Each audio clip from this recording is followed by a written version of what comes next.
welcome to the Book by Book, a podcast about the odd book or two you've read. I'm your host Scott, and I'm not alone. Tobie's here with me. This episode, we're talking about Mark Z Danielewskis' The Familiar, Book 1, One Rainy Day in May. I do need to warn you, it's going to be pretty spoiler heavy, but if that's okay with you, continue on, and I'll see you on the other side.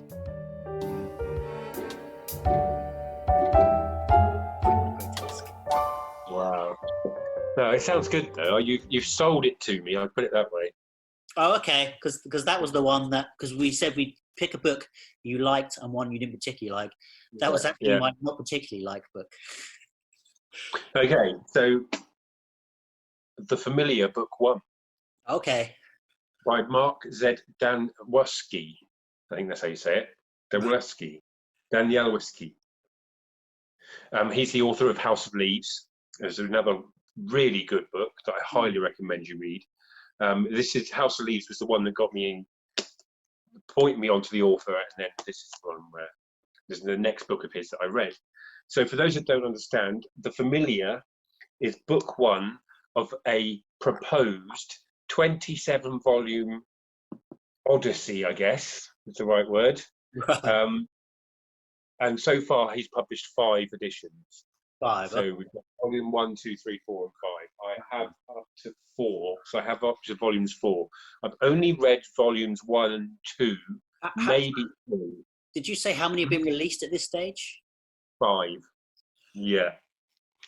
But so far as I don't know whether it's being continued or not. I just haven't heard anything for about a year or so, and it's usually 2 a year for a while. The first season, it was 2 a year. Hefty, right? Like, yeah, 880 pages. Because that's not the hardback edition, and there's a softback coming out. That is the book. That is the book. Yeah, this is the only edition that you can get. All 5 of my editions look exactly the same.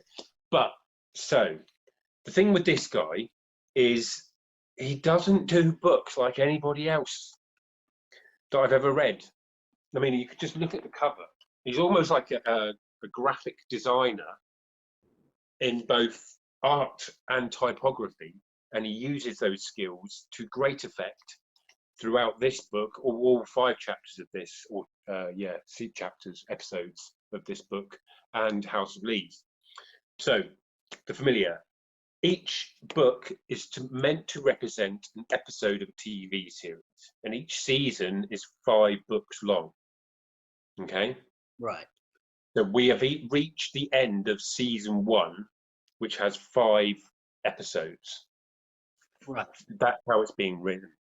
And this one is called One Rainy Day in May, and this introduces us to a group of characters that are both amazing and utterly confusing, and to the point where I have no idea what is being said, how it's being said, why it's being said. I've sat there many a night in bed rereading several pages trying to decipher what the hell is going on, but it's all deliberate. Everything is done like that for a reason. And I need to get to the end of season 1 to find out what that reason is. But I found it at times impenetrable, but at other times utterly engrossing. So it's basically about a family of a guy and a new. They're relatively, I think they were both in previous relationships, and those relationships fell apart, and they met through those ex-partners and got together, and they have 2 twins and then another older girl called Xanthi. And Xanthi's a bit special in that she has medical conditions that they can't really define. She goes off into her own space, head space, and will have mini fits. She's not the most attractive looking girl. There's lots wrong with Xanthi, let's put it that way. And then you've got the 2 twins, which are just like terrible twins, just running around causing havoc, always getting into trouble, blaming each other or blaming Xanthi for things. And that's running the theme throughout it. So it's like a family drama. But she has these powers of like psychic powers of type. And then there's another family. Well, no, then there's an old lady and her son who live in, I'm going to say, Shanghai. The son is a drug addict and is constantly running errands for the grandma, and while he's out he's getting high, And this is in And the then there's, world as the family we just talked about. sorry again? This is in the same world as the family we've talked about. Yeah, same. It's all set on the current planet Earth. Right. Yeah.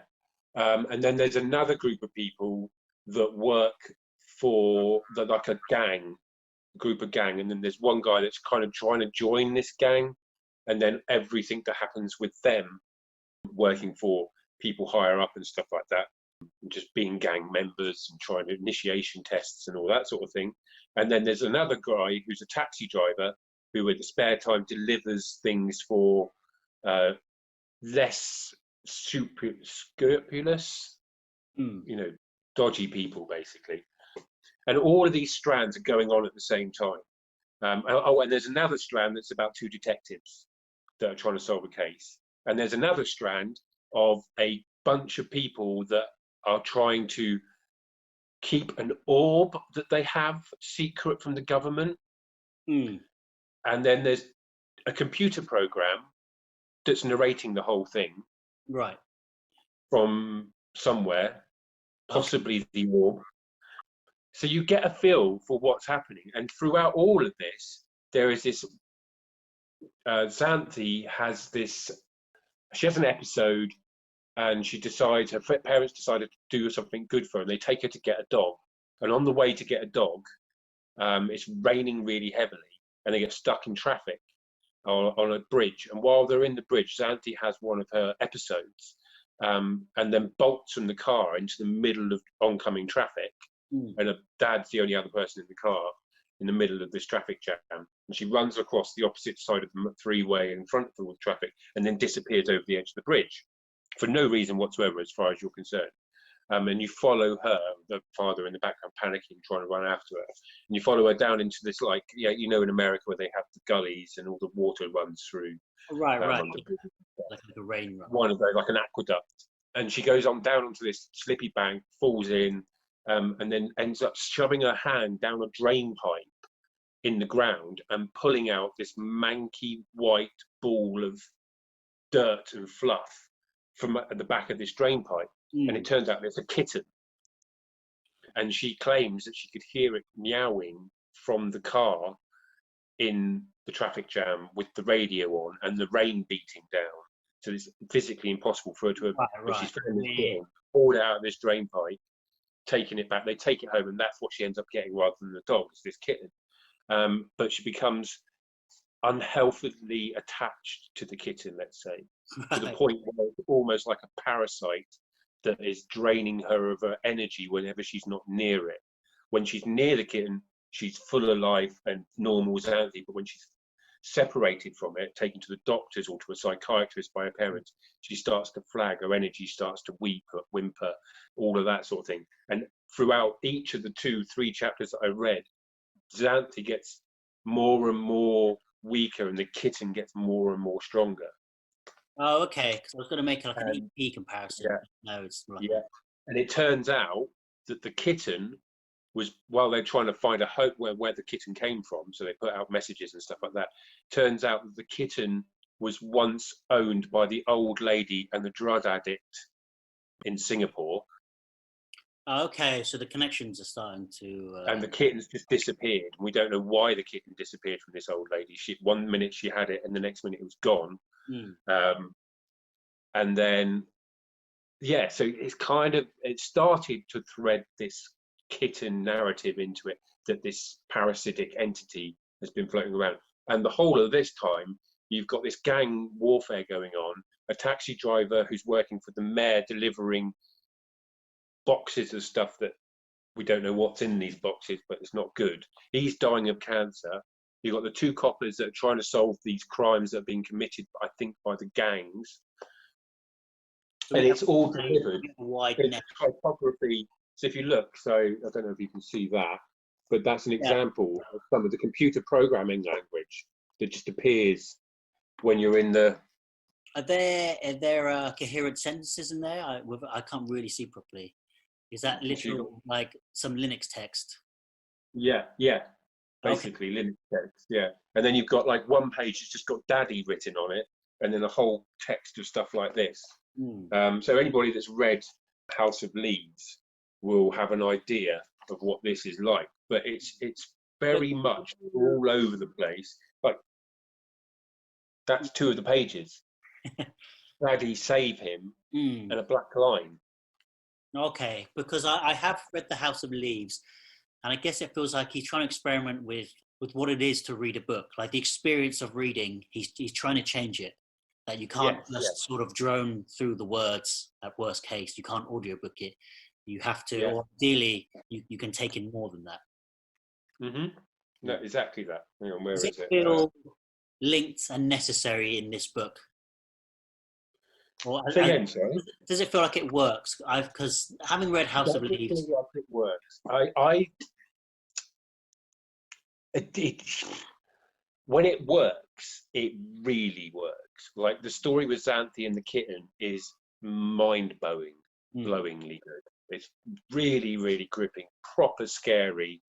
Like, you just retching. Like, there's a point where she's in a zoo, and she goes up to the cages with like electronic locks and everything, and all these like tigers are in there, and her parents are down talking with the zookeeper, and they turn around and they see her, or they go up to find her, and she's in the pen with the lions, and all the lions are just sort of bowing in front of her, sort of thing. Okay.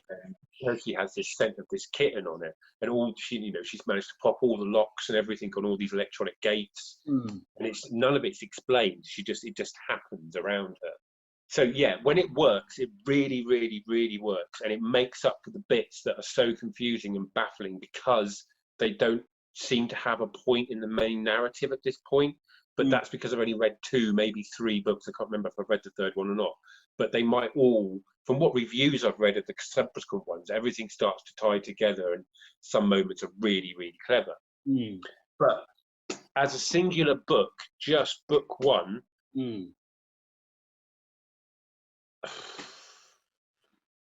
Is there a reward in reading this book? The Xanthi story.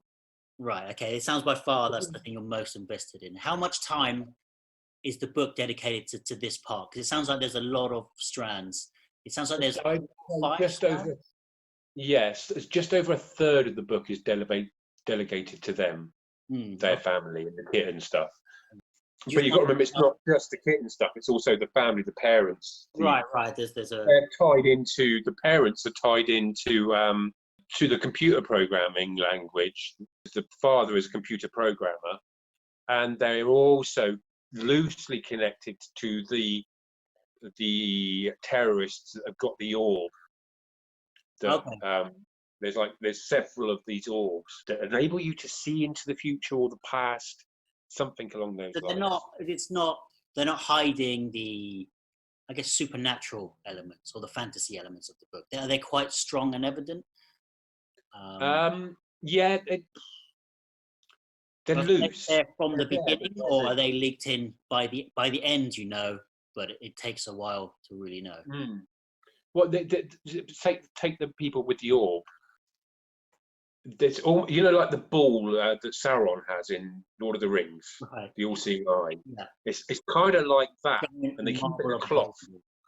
Yeah, they keep it in a cloth, and there's a couple of them, and they get raided in this apartment at one point, and they set the timer on one of these orbs to go off, and it just obliterates the apartment that the people are in, and they escape out the fire exit and leg it.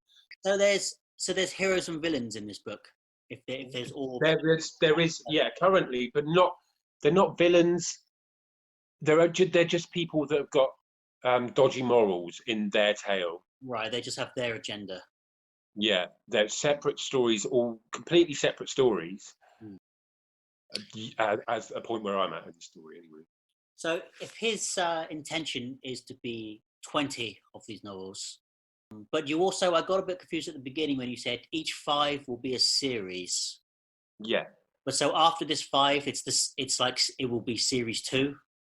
Yeah. So it's almost like part 1 is book 1 to 5, part 2 is book 6 to 7. At this point, does it feel like he knows where he's going? To me, it sort of sounds and reminds me of Lost season 1.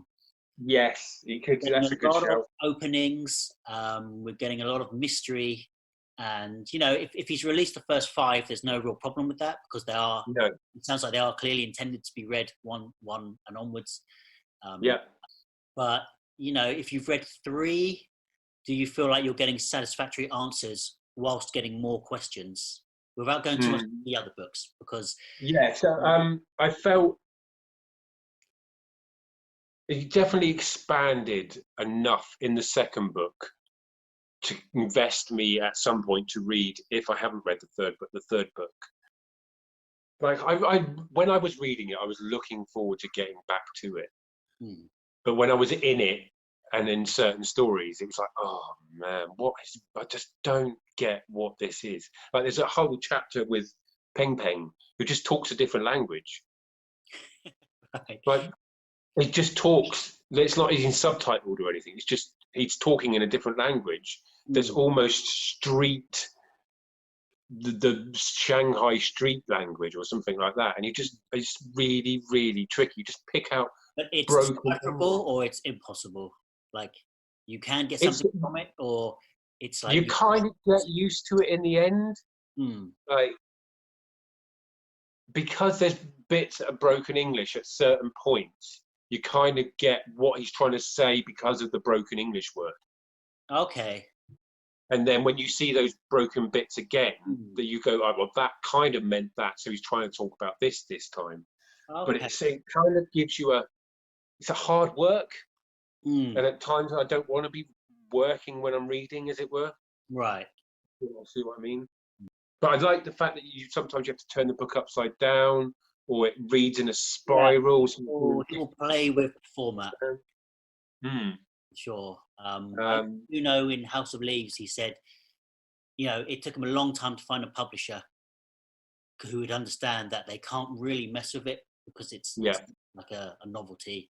Or it was it's designed like that. And in House of Leaves, it worked brilliantly. He spent a year learning how to edit and publish and work in. I'm not sure what kind of program you would use to write it, but he didn't write it as a book and then play with the format. He wrote it in his format with his previous book, at least. There's also a comic in it somewhere randomly. There's like a couple of pages of comic that reappears quite often. Whenever you're in the areas of the orbs, there's a orb-shaped hole in the middle of the pages. Okay. So that's the text with all the orb stuff on. You can see there's clearly an orb hole right there. So like he all of that. When he's reading. The orb sort of moves across the pages like this as you're reading it. So it's really bizarre. So would I recommend reading it? If you liked any of his other stuff, yes. But if you've never read any of his stuff, no. I'd recommend you read House of Leaves. This is not the place to start. Definitely not the place to start. This is for the hardcore groupies, I would say. Do you remember in reading the follow-up book or books, when it came to the characters you didn't like in book 1, were you instantly tired? I guess my problem with the review is that this is book 1 of a plan 20. And if it's slow, fair enough. If it's, you know, but it kind of sounds like you're turned off by certain aspects, which are between a third and 2/3 of a book. That it's not written dense because of the way he's written, but it is, you know, if there's going to be 20 and you're buying these, they probably can't be less than £15, £20 each. Yeah, I think they're exactly that. They are like there's a minimum $25 US. Okay. Yeah, so there's a minimum that you can charge. I mean, post things going on sale. That's quite a commitment to ask for fans. Yeah, you're not that blown away as a whole, you know. And I think that might be why we haven't seen a volume 6 or a season 2 yet. Pretty sure season 1 finished like a year ago.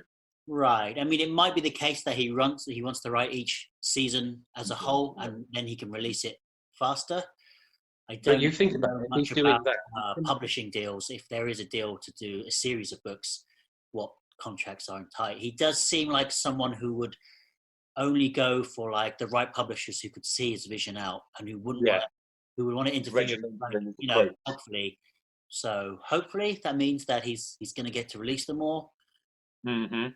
If they're good. I mean, at what point you've read 2, maybe 3, and you know the plan is to be 20. If he goes all 20, if he gets to season 2, I will embark on season 2. Right. Like, I'm invested enough now. Level.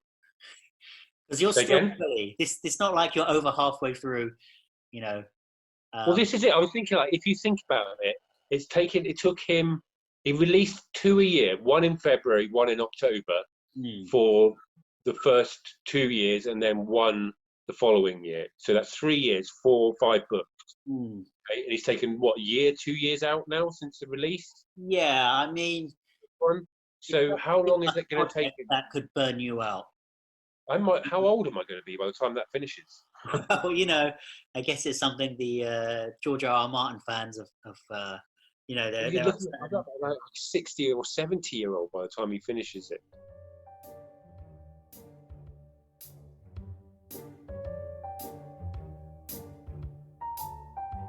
Hey, we're going to wrap it up around here. I want to thank you for listening, and I hope you enjoyed.